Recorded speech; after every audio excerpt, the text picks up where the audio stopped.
Hello mga kakusina, nandito na naman ako. Ngayon pala gagawa ako ng chicken tortillas in the oven.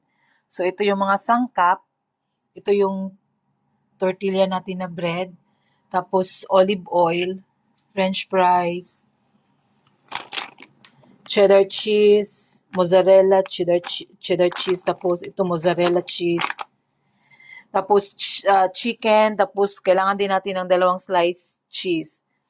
Tapos itong pizza sauce, capsicum, 1/4 teaspoon ng turmeric, tapos kunti lang na black pepper, tapos Arabic spices, 1/4 lang siya ng teaspoon, tapos paprika, at asin. So, kayo na magtansya sa asin ha. So, ang una, iprito na natin ang ating manok. Lagyan na natin siya ng olive oil ang gagamitin natin mga kakusina. Tapos, ilagay na natin ang ating chicken. Mga kakusina, kunti lang kasi marami kaming food ngayon.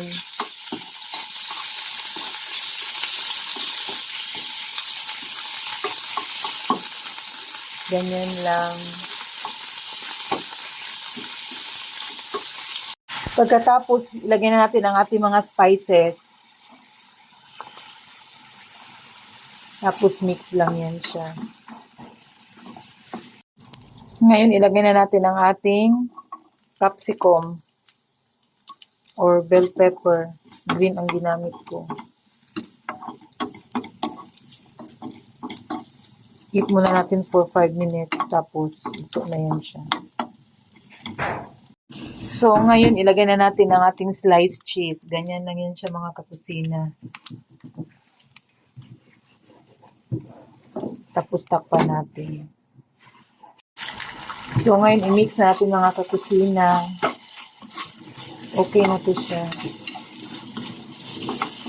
Kasi luto na.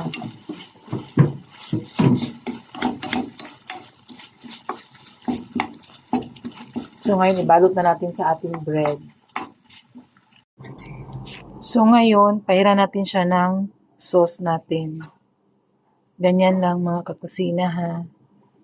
Bago natin ilagay yung tinapay. Ganyan lang. Pala yung ano ha, yung tortilla natin na bread. So, ganito lang. Ganyan lang mga kakusina oh.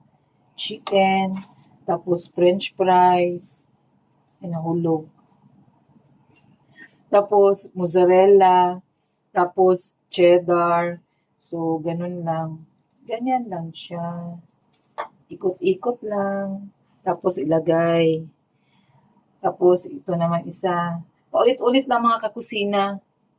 So, ngayon mga kakusina, ito na yun siya. Tapos, lagyan natin siya sa ibabaw ng yung pizza sauce natin. Ganyan lang. Pagkatapos niya, lagyan natin ng cheese.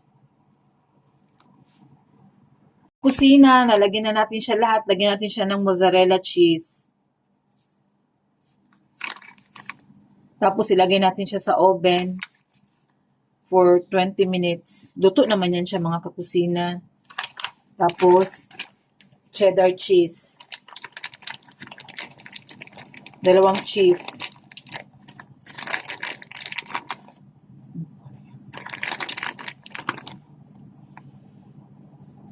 So, ito lang mga kakusina. Ilagay na natin siya sa oven.